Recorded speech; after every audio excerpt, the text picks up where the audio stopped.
Bullies is the name of a new book by our good friend Ben Shapiro. You know, really, I don't know where Benny Shap finds the time. He's on the radio every morning as co-host of a show in Los Angeles. He's a Sun News contributor. He is editor-at-large at Breitbart.com.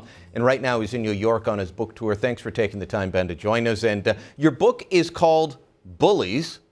Explain. Who are the bullies? The bullies in America are the left, and internationally they're the left as well. But what the left has done in the United States is something very clever. They've suggested that they are the people who stand up for all of the various victim groups in the United States, and then by necessity, everybody who opposes them is therefore opposed to victims, and they're the real thugs, and they shouldn't even be part of the conversation. That's why whenever you see Democrats out there, they're always talking about how Republicans have nefarious and evil motives, right? They're racists, they're sexists, they're homophobes, they're only standing up for the rich, they hate the poor.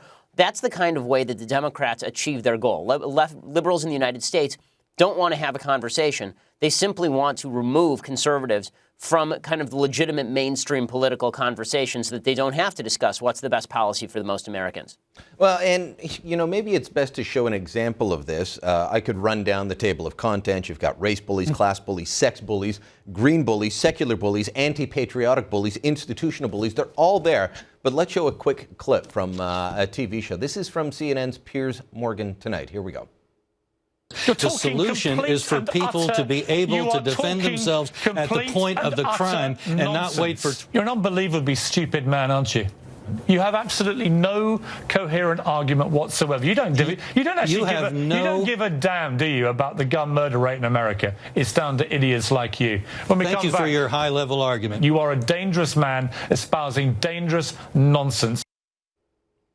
That's not Piers Morgan debating Mr. Pratt there. That's him yelling at him to say, well, if you what that believe really this, you're is more stupid. than anything else. Yeah, I mean, that really is more than anything else, is Piers Morgan saying to Larry Pratt that you are a morally benighted human being. You're a bad person. You don't care about the gun murder rate, do you? I'm so frustrated with you. I mean, it's ridiculous. And that bully tactic is designed to make people like Larry Pratt look like nuts. When he says that you're an idiot, or when he says that you don't care about what happens, you know, at Sandy Hook Elementary, this is how the left achieves its goals. You see it in debates ranging from the gun debate to even the fiscal cliff debate. John Boehner, who wants to be civil and wants to come to a solution, goes to the White House, meets one-on-one with the president. He comes out and he says, you know what, we really weren't able to make any progress in this one-on-one talk. President Obama comes out, he says, look what a bipartisan guy I am. I have John Boehner in here.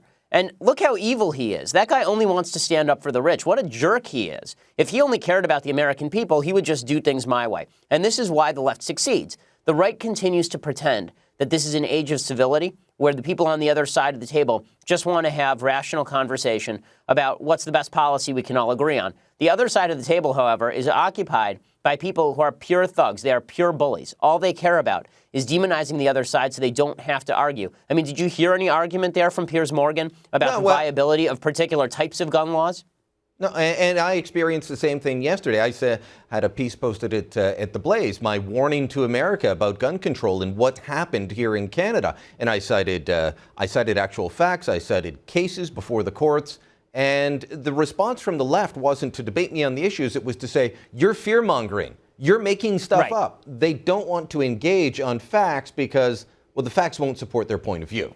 That's exactly right. And especially on gun control, the facts really don't support their point of view. Piers Morgan likes to talk a lot about how the UK has a really, really low gun murder rate. The fact is that Norway has a gun ownership rate 5 times that of the UK, and they have half the gun murder rate. It's not about whether there are guns in society or not. It's about who owns the guns. The state in the United States that has the lowest gun murder rate is New Hampshire, which has virtually no gun laws. And the city with the highest gun murder rate in the nation is Chicago, which has tons of gun laws. It's not about this isn't even rational. I mean, the left is not interested in discussing what types of gun laws would be effective, how you balance the rights of Americans to own guns with the responsibility to protect people from crime. How do you balance those competing interests? They don't want to have that conversation. They just want to say that if you don't want the Second Amendment violated, that's because you're a jerk and it's because you're a bad person. I mean, this is why Mitt Romney lost in 2012, really. If you came to this election without knowing anything else, the impression that you would get is that Barack Obama was a very nice guy who was somewhat incompetent, which is the picture that Mitt Romney was painting of Barack Obama.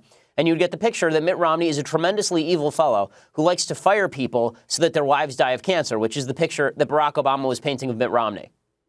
Is it Is the left now reflecting Occupy, or is Occupy just a reflection of the left? Because I know the camps have disappeared, but the movement's still there. So is the left reflecting Occupy, or was Occupy the left in its natural instincts just on steroids? I think it was the left in its natural instinct on steroids. I think it was more of a symptom than it was a predecessor, because the media picked up on Occupy and just blew it up massively. And it's a great example of leftist thuggery and bullying. Look at the Tea Party. The Tea Party is the single cleanest movement. When I say clean, I'm talking about like they pick up their own garbage. They go to parks and they sing patriotic songs. The left called them terrorists. As for Occupy, they sit in the park and poop on themselves and create a public nuisance and create a public hazard and destroy private property. And these people are considered freedom fighters by the folks on the left. We're not fighting an even battle here. The left wants to label those of us on the right as evil. We want to label those on the left as irrational. That's not a fair fight. If you believe both those things, the left is going to win every time, because you'd still rather vote for someone with good intentions but bad policies than someone who is a nasty piece of work. All right, Ben, we're going to be back with you in moments, more on your book, Bullies, and how the left's culture of fear, intimidation, silences America. But we're going to bring it to Canada, into a specific issue with those of us who are raising real issues, being called bigots and racists for daring to ask questions. More with Ben Shapiro in a moment. Our goals are clear. We are asking the courts to confirm that what the government did is not legal. Order the government to engage in real consultation with us. Order the government to stop implementing these two bills until consultation has been completed, and act as a referee as the consultation takes place to make sure they're done properly. It's a Cree chief demanding that the courts overturn legislation until the federal government consults with every single Indian band across the country on how to deal with waterways, and absolutely ludicrous ideas. But if you've been watching this show, you know that I've been talking about race-based policing. You know that I've been talking about where did the money go when it comes to Attawapiskat. Well, we've been shouted down by our opponents as bigots, as racist for asking these questions. That is the type of tactic that Ben Shapiro is talking about in his new book, Bullies. And Ben, I know you're not intimately familiar with what's going on in Canada with the native protest, but how do you fight back against that? Because you raise a question, you say, where'd the money go? Or why is are there rules based on race? Why are you a racist? That's what's thrown back at you. How do you deal with that? I think the only way to deal with that is to label the people who are doing this as thugs and bullies. I mean, we need to come back at them, and we need to say, look, you don't want to have a rational discussion on this issue, and that's why you're throwing this out there. And the truth is that you are really the racist, because only a true racist, honestly, thinks of everything in terms of race, number one. And number two, only a true racist waters down the term racism so that it means just disagreeing with me politically. We've seen this in the United States over and over again. We have here a big controversy over voter ID laws, whether people should have to show ID in order to vote. And the left says, oh, it's racist for you to suggest that people should show ID. In what world is that racist? You really have to be unbelievably racially sensitive and conscious, and really a racist yourself, in order to think that that is the motivating factor behind the idea that people should have to show ID to demonstrate who they are before they get to vote in an election.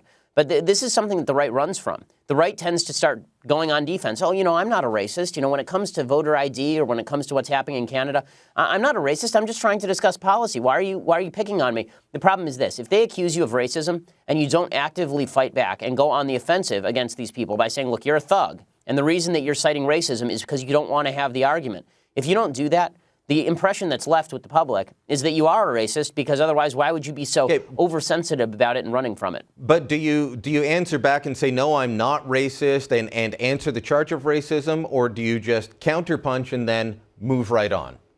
You counterpunch. I mean, the answering the charges of racism in any sort of material way just grants legitimacy to the charges. I mean, instead of when they say to me, you're a racist, what I say is, no, you're the racist for having brought up race in a context that it's completely irrelevant. Only you are so myopically focused on race that you think a basic political discussion has to come down to racism, and you're the one watering down the term in order to achieve your political effect.